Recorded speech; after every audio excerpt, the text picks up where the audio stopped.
Stop loss भी।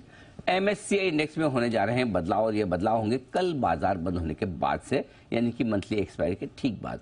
कौन से स्टॉक्स हैं जो शामिल होंगे, कितना निवेश आ सकता है, क्या बदलाव होंगे, सारी डिटेल्स है वरुण के पास। वरुण जी बताइए जी। तो अनिल जी, MSCI का ग्लोबल स्टैंडर्ड इंडेक्स और स्मॉल कैप इंडेक्स, इसमें बेसिकली बदलाव ग्लोबल स्टैंडर्ड इंडेक्स और एक स्मॉल कैप इंडेक्स, उसमें बेसिकली बदलाव होने वाला है। कहीं न्यू एंट्री है, कहीं वेटेज अप है, कहीं वेटेज डिक्लाइन होने वाला है। आपको याद होगा मैंने जब पहले लिंक किया था तो कहा था कि $150 करोड़ के आसपास के इन्फ्लोज जो है इसके चलते भारतीय बाजारों में आ सकते हैं।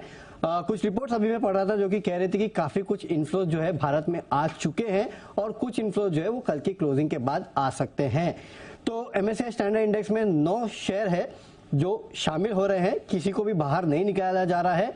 इन 9 शेयरों के शामिल होने के बाद जो स्टैंडर्ड इंडेक्स में भारत की कंपनियों का कुल जो टोटल है वो 131 हो जाएगा और वेटेज जो है 15.9% से बढ़ के 16.3% पे आ जाएगा, जो अब तक का सबसे हाईएस्ट वेटेज है। इनफैक्ट पिछले 3 साल में ग्लोबल स्टैंडर्ड इंडेक्स में MSCI के भारतीय कंपनी का जो वेटेज है वो 2 गुना हो चुका है।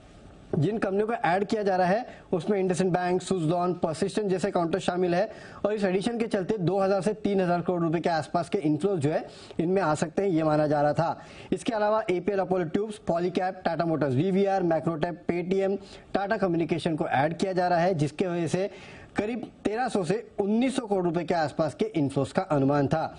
जिन स्टॉक्स के वेटेज को बढ़ाया जा रहा है उसमें जोमेटो था और करीब 600 करोड़ के आसपास के इन्फ्लोज का यहां अनुमान था। HAL, जियो फाइनेंस, वेदांता, PFC, REC और कोलगेट इसमें शामिल थे और 150 से 350 करोड़ रुपए के आसपास के इन्फ्लोज आने का अनुमान लगाया जा रहा था।